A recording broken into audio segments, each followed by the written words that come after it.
ನಮಸ್ಕಾರ, ಚಾನಲ್ಗೆ ಸ್ವಾಗತ. ಸ್ನೇಹಿತರೆ, ನಾಳೆ 26ನೇ ತಾರೀಕು ಮಂಗಳವಾರ ಹುಣ್ಣಿಮೆ ಇರುವಂಥದ್ದು. ಈ ಹುಣ್ಣಿಮೆಯನ್ನು ನಾವು ಹೊಸ್ತಿಲ ಹುಣ್ಣಿಮೆ ಅಂತ ಹೇಳಿ ಕರಿತೀವಿ. ಹೊಸ್ತಿಲ ಹುಣ್ಣಿಮೆಯ ಜೊತೆಯಲ್ಲಿ ಈ ಒಂದು ಮಾರ್ಗಶಿರ ಮಾಸದ ಶುಕ್ಲ ಪಕ್ಷದ ಹುಣ್ಣಿಮೆಯ ದಿನ ದತ್ತರ ಒಂದು ಜನನವಾಯಿತು ಅಂತ ಕೂಡ ಒಂದು ವಿಶೇಷತೆ. ನಾಳೆ ದತ್ತ ಜಯಂತಿ, ಹೊಸ್ತಿಲ ಹುಣ್ಣಿಮೆ ಎರಡೂ ಕೂಡ ಇರುವಂಥದ್ದು. ವಿಶೇಷತೆ ಅಂದರೆ ಮಾರ್ಗಶಿರ ಮಾಸದಲ್ಲಿ ಮೃಗಶಿರ ನಕ್ಷತ್ರದಲ್ಲಿ ಹುಣ್ಣಿಮೆ ನಾಳೆ ಪ್ರಾಪ್ತಿಯಾಗಿದೆ. ಈ ಒಂದು ಹುಣ್ಣಿಮೆ ಶುಕ್ಲ ಯೋಗದಲ್ಲಿ ಪ್ರಾಪ್ತಿಯಾಗಿರುವಂಥದ್ದು. ಇದನ್ನು ನಾವು ಸರ್ವಾರ್ಥ ಸಿದ್ಧಿ ಯೋಗ ಅಂತ ಕೂಡ ಕರಿತೀವಿ. ಈ ದಿನ ವಿಶೇಷವಾಗಿ ನಾವು ದತ್ತರನ್ನು ಪೂಜೆ ಮಾಡುವಂಥದ್ದು, ದತ್ತಾತ್ರೇಯರನ್ನು ಪೂಜೆ ಮಾಡುವಂಥದ್ದು ಅಂತ ಹೇಳಿ. ದತ್ತರ ಬಗ್ಗೆ ತುಂಬ ಜನಕ್ಕೆ ಗೊತ್ತಿರುತ್ತೆ, ತುಂಬ ಜನಕ್ಕೆ ಗೊತ್ತಿರೋದಿಲ್ಲ.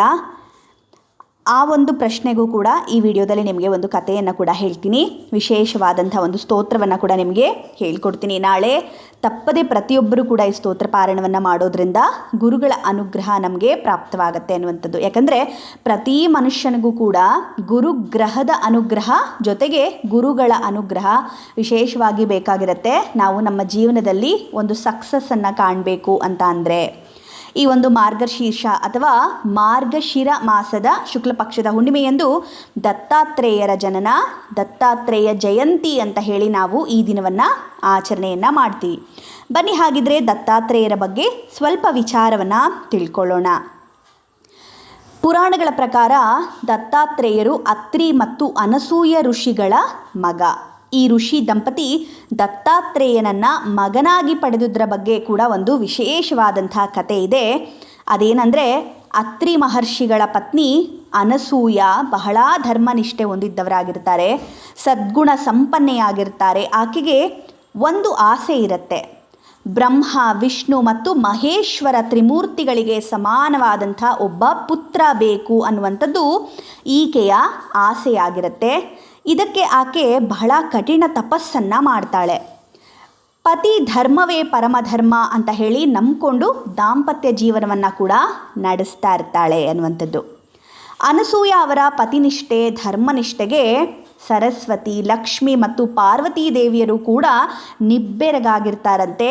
ಆ ನಿಷ್ಠೆಯನ್ನು ಒಮ್ಮೆ ಒರೆಗೆ ಹಚ್ಚಬೇಕಲ್ಲ ಅಂತ ಹೇಳಿ ಮಾತಾಡಿಕೊಂಡು ತಮ್ಮ ತಮ್ಮ ಪತಿಯರ ಬಳಿ ಈ ಬೇಡಿಕೆಯನ್ನು ಇಡ್ತಾರಂತೆ. ಸರಸ್ವತಿ ದೇವಿ ಬ್ರಹ್ಮನ ಬಳಿ, ಲಕ್ಷ್ಮೀ ದೇವಿ ವಿಷ್ಣುವಿನ ಬಳಿ, ಪಾರ್ವತಿ ದೇವಿ ಪರಮೇಶ್ವರನ ಬಳಿ ಅನಸೂಯಾಳ ನಿಷ್ಠೆಯನ್ನು ಪರೀಕ್ಷೆ ಮಾಡಲು ತಾವು ಕೂಡ ಸಹಕರಿಸಬೇಕು ಅಂತ ಹೇಳಿ ವಿನಂತಿಯನ್ನು ಮಾಡಿಕೊಳ್ತಾರೆ. ತ್ರಿಮೂರ್ತಿಗಳು ಈಗ ವೇಷ ಧರಿಸೋದು ಬಹಳ ಅನಿವಾರ್ಯವಾಗಿರುತ್ತೆ. ಬ್ರಹ್ಮ, ವಿಷ್ಣು, ಮಹೇಶ್ವರರು ಸಾಧುಗಳ ಅರ್ಥಾತ್ ತಪಸ್ವಿಗಳ ವೇಷವನ್ನು ಧರಿಸಿ ಭೂಮಿಗೆ ಬರ್ತಾರೆ. ಭೂಮಿಗೆ ಬಂದು ಅತ್ರಿ ಮಹರ್ಷಿಗಳ ಆಶ್ರಮದ ಎದುರು ನಿಂತ್ಕೊಂಡು ಭವತಿ ಭಿಕ್ಷಾಂದೇಹಿ ಅಂತ ಹೇಳಿ ಕೂಗ್ತಾರೆ. ಆಶ್ರಮಕ್ಕೆ ಬಂದಂಥ ಸಾಧುಗಳನ್ನು ಕಂಡಂಥ ಅನಸೂಯ ಅವರನ್ನು ಆಧರಿಸಿ ಕೂಡಲೇ ಹಸಿವಾಗಿದೆ ತಾಯಿ, ಆಹಾರವನ್ನು ನೀಡಿ ಅಂತ ಹೇಳ್ತಾರೆ ಆ ಸಾಧು ರೂಪದ ತ್ರಿಮೂರ್ತಿಗಳು. ಆಹಾರವನ್ನು ನೀಡಲು ಸಿದ್ಧಳಾದಂಥ ಅನಸೂಯಾರನ್ನು ಉದ್ದೇಶಿಸಿ ಮಾತನಾಡಿದಂತಹ ಸಾಧುಗಳು ಒಂದು ಬೇಡಿಕೆಯನ್ನು ಮುಂದಿಡ್ತಾರೆ. ಏನು ಎಂಬಂತೆ ನೋಡಿದಂಥ ಅನಸೂಯಾರ ಬಳಿ ಉಟ್ಟ ಉಡುಗೆಯಲ್ಲೇ ಆಹಾರ ನೀಡಿದರೆ ನಾವು ಸ್ವೀಕರಿಸ್ತೀವಿ ಅಂತ ಹೇಳ್ತಾರೆ. ಸಾಧುಗಳ ಈ ಆಗ್ರಹ ಕೇಳಿ ಅನಸೂಯ ದಿಕ್ಕೆಟ್ಟು ಹೋಗ್ತಾರೆ. ಪತಿಯನ್ನು ಮನಪೂರ್ವಕವಾಗಿ ಸ್ಮರಿಸಿಕೊಂಡಂಥ ಅನಸೂಯಾಗೆ ಬಂದಿರುವವರು ತ್ರಿಮೂರ್ತಿಗಳು ಎಂಬುದು ಮನವರಿಕೆ ಆಗತ್ತೆ. ಕೂಡಲೇ ಮಹರ್ಷಿ ಅತ್ರಿ ಅವರ ಕಮಂಡಲದಿಂದ ಪುಣ್ಯ ಜಲವನ್ನು ಮೂವರು ತಪಸ್ವಿಗಳ ಮೇಲೆ ಪ್ರೋಕ್ಷಣೆಯನ್ನು ಮಾಡಿ ಶಿಶುಗಳಾಗುವಂತೆ ಮಾಡ್ತಾರೆ. ಆ 3 ಶಿಶುಗಳಿಗೆ ಅನಸೂಯ ಎದೆ ಹಾಲನ್ನು ಉಣಿಸ್ತಾರೆ. ಪತಿ ಮಹರ್ಷಿ ಅತ್ರಿಯವರು ಮನೆಗೆ ಬಂದ ಕೂಡಲೇ ನಡೆದ ಘಟನೆಯನ್ನು ಅನಸೂಯ ವಿವರಿಸ್ತಾರೆ. ಶಿಶುಗಳ ರೂಪದಲ್ಲಿದ್ದಂಥ ತ್ರಿಮೂರ್ತಿಗಳನ್ನು ಅವರು ಆಲಿಂಗನವನ್ನು ಮಾಡ್ತಾರೆ. ಮಹರ್ಷಿ ಅತ್ರಿ ಅವರಿಗೆ ಒಟ್ಟು ವಿದ್ಯಮಾನದ ಅರಿವು ಆಗತ್ತೆ. ಅತ್ತ ಪತಿಯರನ್ನು ಕಾಣದೆ ಸರಸ್ವತಿ, ಲಕ್ಷ್ಮಿ ಹಾಗೂ ಪಾರ್ವತೀ ದೇವಿಯರು ಕಂಗಾಲಾಗ್ತಾರೆ. ಪತಿನಿಷ್ಠೆಯನ್ನು ಪರೀಕ್ಷೆ ಮಾಡಲು ಹೊರಟು ತಪ್ಪು ಮಾಡಿಬಿಟ್ವಿ ಅಂತ ಹೇಳಿ ಮೂವರು ದೇವಿಯರು ಅತ್ರಿ ಮಹರ್ಷಿಗಳ ಆಶ್ರಮಕ್ಕೆ ಬಂದು ದಂಪತಿಯ ಕ್ಷಮೆಯನ್ನು ಯಾಚಿಸ್ತಾರೆ. ಪತಿಯಂದಿರನ್ನು ಹಿಂದಿರುಗಿಸುವಂತೆ ಬೇಡ್ಕೊಳ್ತಾರೆ. ತ್ರಿಮೂರ್ತಿಗಳು ಕೂಡ ಕ್ಷಮೆಯನ್ನು ಯಾಚಿಸ್ತಾರೆ. ಇದಾದ ಬಳಿಕ ಅನಸೂಯಾರ ಬೇಡಿಕೆಯಂತೆ ಆಕೆಯ ಗರ್ಭದಿಂದ ಜನಿಸುವಂತಹ ಮಗುವಿನಲ್ಲಿ ತ್ರಿಮೂರ್ತಿಗಳ ಸ್ವರೂಪವಿರುತ್ತೆ ಅಂತ ಹೇಳಿ ಆಶೀರ್ವಾದವನ್ನು ಮಾಡ್ತಾರೆ. ಅದರ ನಂತರ ಜನಿಸಿದಂತಹ ಮಗುವಿನಲ್ಲಿ ತ್ರಿಮೂರ್ತಿಯ ಅಂಶ ಇರುತ್ತೆ. ಅವರಿಗೆ ದತ್ತಾತ್ರೇಯ ಎಂದು ಋಷಿ ದಂಪತಿಗಳು ನಾಮಕರಣವನ್ನು ಮಾಡ್ತಾರೆ. ಇದು ದತ್ತಾತ್ರೇಯರ ಒಂದು ಜನನದ ವಿಶೇಷವಾದಂತಹ ಕತೆ. ಹಾಗಾಗಿ ದತ್ತಾತ್ರೇಯರನ್ನು ತ್ರಿಮೂರ್ತಿಯ ಒಂದು ಅಂಶ ಅಂತ ಹೇಳಿ ನಾವು ಕರಿತೀವಿ. ಅಂಥ ದತ್ತಾತ್ರೇಯರು ಜನನವನ್ನು ಪಡ್ಕೊಂಡಂತಹ ಶುಭ ದಿನ ನಾಳೆ ಹುಣ್ಣಿಮೆ. ಈ ಮಾರ್ಗಶಿರ ಮಾಸದ ಹುಣ್ಣಿಮೆಯಲ್ಲಿ ದತ್ತಾತ್ರೇಯರು ತಮ್ಮ ಜನನವನ್ನು ಪಡ್ಕೊಂಡ್ರು ಅಂತ ಹೇಳಲಾಗುತ್ತೆ ಸ್ನೇಹಿತರೆ. ಈ ದತ್ತಾತ್ರೇಯರ ಜನನದ ದಿನ ವಿಶೇಷವಾಗಿ ಒಂದು ಸ್ತೋತ್ರ ಪಾರಾಯಣ ಮಾಡುವಂಥ ಮೂಲಕ ಅವರಿಗೆ ಆರಾಧನೆಯನ್ನು ಮಾಡುವಂಥದ್ದು ಬಹಳ ವೈಶಿಷ್ಟ್ಯ. ದತ್ತಾತ್ರೇಯರ ಒಂದು ಸ್ತೋತ್ರವನ್ನು ಹೇಳ್ಕೊಡ್ತೀನಿ. ಈ ಸ್ತೋತ್ರ ದತ್ತಾತ್ರೇಯರ ಒಂದು 12 ನಾಮ ಸ್ತೋತ್ರ ಅಂತ ಹೇಳಿ. ಇದಕ್ಕೆ ಸಣ್ಣದಾದಂಥ ಒಂದು ಸಂಕಲ್ಪ ಇದೆ. ಆ ಸಂಕಲ್ಪವನ್ನು ಮಾಡಿಕೊಂಡು ಸ್ತೋತ್ರವನ್ನು ಪಾರಾಯಣ ಮಾಡೋದ್ರಿಂದ ನಿಮಗೆ ಯಾರಿಗಾದರೂ ಜಾತಕದಲ್ಲಿ ಗುರುದೋಷ ಇದ್ದರೂ ಕೂಡ ಗುರುದೋಷ ನಿವಾರಣೆಗೆ ಸಹಾಯವಾಗುತ್ತೆ. ಗುರುದೋಷದಿಂದ ಆಗ್ತಾ ಇರುವಂತಹ ಸಮಸ್ಯೆಗಳನ್ನು ಕಡಿಮೆ ಮಾಡಲಿಕ್ಕೆ ಸಹಾಯವಾಗುತ್ತೆ. ದತ್ತರ ಪೂರ್ಣ ಅನುಗ್ರಹ ನಿಮಗೆ ಪ್ರಾಪ್ತವಾಗುತ್ತೆ ಅನ್ನುವಂಥದ್ದು. ಜೊತೆಗೆ ಮನೆಯಲ್ಲಿ ಏನಾದರೂ ಕಾಟಗಳು ಇದ್ದರೆ, ಕೆಟ್ಟ ಕಾಟಗಳೇನಾದರೂ ಇದ್ದರೆ ಮನೆಯಲ್ಲಿ ಅದು ಕೂಡ ನಿವಾರಣೆ ಆಗುತ್ತೆ ಅನ್ನುವಂಥದ್ದು ಈ ಸ್ತೋತ್ರದ ಒಂದು ವೈಶಿಷ್ಟ್ಯ. ಆ ಸ್ತೋತ್ರಕ್ಕೆ ಒಂದು ಸಣ್ಣ ಸಂಕಲ್ಪ ಇದೆ. ಆ ಸಂಕಲ್ಪವನ್ನು ಹೇಳ್ತಾ ಸ್ತೋತ್ರ ಪಾರಾಯಣ ಶುರು ಮಾಡೋಣ. ಸ್ತೋತ್ರಕ್ಕೆ 12 ನಾಮ ಸ್ತೋತ್ರ ಅಂತ ಹೇಳ್ತಾರೆ. ಅಂದರೆ ದತ್ತಾತ್ರೇಯರ ಒಂದು 12 ನಾಮಗಳನ್ನು ಪಾರಾಯಣ ಮಾಡುವಂಥದ್ದು. ಸಂಕಲ್ಪ ಕೇಳಿಬಿಡೋಣ. ಸಂಕಲ್ಪ ಕೇಳಾದಮೇಲೆ ಸ್ತೋತ್ರವನ್ನು ಪಾರಾಯಣ ಮಾಡುವಂಥದ್ದು. ಇದನ್ನು ಡಿಸ್ಕ್ರಿಪ್ಷನಲ್ಲಿ ಕೊಟ್ಟಿರ್ತೀನಿ, ತಾವು ಚೆಕ್ ಮಾಡಿ. ಶ್ರೀ ಗಣೇಶಾಯ ನಮಃ. ಅಸ್ಯ ಶ್ರೀ ದತ್ತಾತ್ರೇಯ 12 ನಾಮ ಸ್ತೋತ್ರ ಮಂತ್ರಸ್ಯ ಪರಮಹಂಸ ಋಷಿಃ ಶ್ರೀ ದತ್ತಾತ್ರೇಯ ಪರಮಾತ್ಮ ದೇವತಾ ಅನುಷ್ಠುಪ್ ಛಂದಃ ಸಕಲ ಕಾಮನಾ ಸಿದ್ಧ್ಯರ್ಥೆ ಜಪೆ ವಿನಿಯೋಗಃ.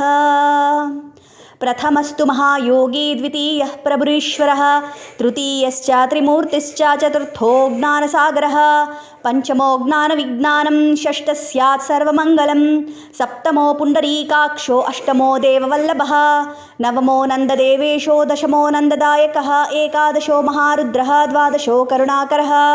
ಏತಾನಿ 12 ನಾಮಾನಿ ದತ್ತಾತ್ರೇಯ ಮಹಾತ್ಮನಃ. ಮಂತ್ರರಾಜೇತಿ ವಿಖ್ಯಾತಂ ದತ್ತಾತ್ರೇಯ ಹರಃ ಪರಾಃ. ಕ್ಷಯಾಪಸ್ಮಾರ ಕುಷ್ಠಾದಿತಾಪಜ್ವರ ನಿವಾರಣಂ, ರಾಜದ್ವಾರೆ ಪಥೆ ಘೋರೆ ಸಂಗ್ರಾಮೇಶು ಜಲಾಂತರೆ, ಗಿರೆ ಗೃಹಾಂತರೇರಣ್ಯೇ ವ್ಯಾಘ್ರಚೋರ ಭಯಾದಿಷು, ಆವರ್ತನೆ ಸಹಸ್ರೇಷು ಲಭಂತೆ ವಾಂಛಿತಂ ಫಲಂ. ತ್ರಿಕಾಲಂ ಯಃ ಪಠೇನ್ನಿತ್ಯಂ ಮೋಕ್ಷ ಸಿದ್ಧಿಮವಾಪ್ನುಯಾತ್. ದತ್ತಾತ್ರೇಯ ಸದಾ ರಕ್ಷೇತ್ ಯಶಃ ಸತ್ಯಂ ನ ಸಂಶಯಃ. ವಿದ್ಯಾರ್ಥಿ ಲಭತೆ ವಿದ್ಯಂ, ರೋಗಿ ರೋಗಾತ್ ಪ್ರಮುಚ್ಯತೆ, ಅಪುತ್ರೋ ಲಭತೆ ಪುತ್ರಂ, ದರಿದ್ರೇ ಲಭತೆ ಧನಂ, ಅಭಾರ್ಯೋ ಲಭತೆ ಭಾರ್ಯಾಂ, ಸುಖಾರ್ಥಿ ಲಭತೆ ಸುಖಂ, ಮುಚ್ಯತೆ ಸರ್ವಪಾಪೇಭ್ಯೋ, ಸರ್ವತ್ರ ವಿಜಯೀ ಭವೇತ್. ಎಷ್ಟು ವಿಶೇಷವಾದಂಥ ಸ್ತೋತ್ರ ಇದು ಅಂತ ಹೇಳಿದ್ರೆ, ವಿದ್ಯೆ ಇಲ್ಲದೆ ಇರುವಂಥ ಮಕ್ಕಳಿಗೆ ವಿದ್ಯೆಯನ್ನು ನೀಡುವಂಥದ್ದು, ರೋಗ ಅಂಥವರಿಗೆ ರೋಗವನ್ನು ನಾಶ ಮಾಡುವಂಥದ್ದು, ಪುತ್ರ ಇಲ್ಲದೆ ಇರುವಂಥವರಿಗೆ ಪುತ್ರನನ್ನು ನೀಡುವಂಥದ್ದು, ದರಿದ್ರ ಇರುವಂಥವರಿಗೆ ಆ ದಾರಿದ್ರ್ಯವನ್ನು ನಾಶ ಮಾಡುವಂಥದ್ದು, ಯಾರಿಗೆ ಮದುವೆ ಆಗಿಲ್ಲ ಅಭಾರ್ಯೋ ಲಭತೆ ಭಾರ್ಯಾಂ ಅಂತನ್ನುವಂಥದ್ದು, ಯಾರಿಗೆ ಹೆಣ್ಣು ಯಾರಿಗೆ ಇರೋದಿಲ್ಲ ಮದುವೆ ಆಗಲಿಕ್ಕೆ ಅಂಥವರಿಗೆ ಮದುವೆ ಆಗುವಂಥ ಯೋಗವನ್ನು ನೀಡುವಂಥದ್ದು. ಒಟ್ಟಾರೆ ಹೇಳಬೇಕಾದ್ರೆ ಸರ್ವಸಿದ್ಧಿ ಸ್ತೋತ್ರ ಇದು ಅಂತ ಹೇಳುವಂಥದ್ದು. ಈ ಸ್ತೋತ್ರವನ್ನು ನಿತ್ಯ ಕೂಡ ನೀವು ಪಾರಾಯಣವನ್ನು ಮಾಡಬಹುದು. ತುಂಬ ಜನ ಕೇಳ್ತಿರ್ತೀರಿ ಮೇಡಮ್ ನಿತ್ಯ ಹೇಳ್ಕೋಬೋದಾ ಅಂತ. ನಿತ್ಯ ಕೂಡ ಪಾರಾಯಣವನ್ನು ಮಾಡಬಹುದು. ನಮ್ಮ ಸರ್ವ ಪಾಪಗಳನ್ನು ಕೂಡ ನಿವಾರಣೆ ಮಾಡುತ್ತೆ ಅನ್ನುವಂಥದ್ದು ವಿಶೇಷವಾದಂಥ ಒಂದು ಸ್ತೋತ್ರ. ಈ ಸ್ತೋತ್ರವನ್ನು ನಾಳೆ ತಪ್ಪದೆ ಪ್ರತಿಯೊಬ್ಬರು ಪಾರಾಯಣವನ್ನು ಮಾಡಿರಿ. 9 ಬಾರಿ ಪಾರಾಯಣವನ್ನು ಮಾಡಿರಿ ಅಥವಾ 11 ಬಾರಿ ಪಾರಾಯಣ ಮಾಡಿರಿ. ತುಂಬಾ ಒಳ್ಳೆಯದು. ಈ ವಿಡಿಯೋ ನಿಮಗೆ ಅನುಕೂಲವಾಯಿತು ಅಂತ ಭಾವಿಸ್ತಾ ಮುಂದಿನ ವಿಡಿಯೋದಲ್ಲಿ ಮತ್ತೆ ಸಿಗ್ತೀನಿ ಸ್ನೇಹಿತರೆ. ನಮಸ್ಕಾರ. ಪೂಜ್ಯಾಯ ರಾಘವೇಂದ್ರಾಯ. ಓಂ ಶ್ರೀ ಸಾಯಿ ಬೃಂದಾವನ ಜ್ಯೋತಿಷ್ಯಂ.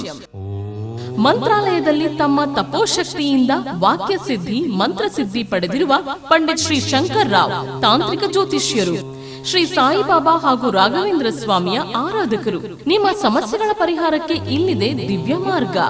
ಡಿವೋರ್ಸ್ ಪ್ರಾಬ್ಲಮ್, ಅನಾರೋಗ್ಯ, ಪ್ರೇಮ ವಿಚಾರ, ಸಂತಾನ, ಸಾಲಬಾಧೆ, ಕೋರ್ಟ್ ಕೇಸ್, ವ್ಯಾಪಾರ, ಮಾಟ ಮಂತ್ರ ತಡೆ, ಶತ್ರು ಕಾಟ, ಕೌಟುಂಬಿಕ ಕಲಹ, ಇನ್ನೂ ನಿಮ್ಮ ನಿಗೂಢ ಗುಪ್ತ ಸಮಸ್ಯೆಗಳಿಗೆ ಶ್ರೀ ರಾಘವೇಂದ್ರ ಸ್ವಾಮಿಯ ಮೂಲ ಬೃಂದಾವನ ರಹಸ್ಯ ಬಲಿಷ್ಠ ಪೂಜಾ ಶಕ್ತಿಯಿಂದ ಕೆಲವೇ ದಿನಗಳಲ್ಲಿ ಶಾಶ್ವತ ಪರಿಹಾರ ಶತಸಿದ್ಧ.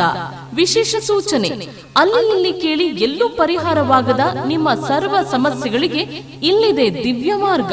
ನಂಬಿಕೆಟ್ಟವರಿಲ್ಲವೋ ಈ ರಾಯರ. ನೀವು ಬಯಸುವ ನೆಮ್ಮದಿಯ ಜೀವನಕ್ಕಾಗಿ ಒಮ್ಮೆ ಸಂಪರ್ಕಿಸಿ.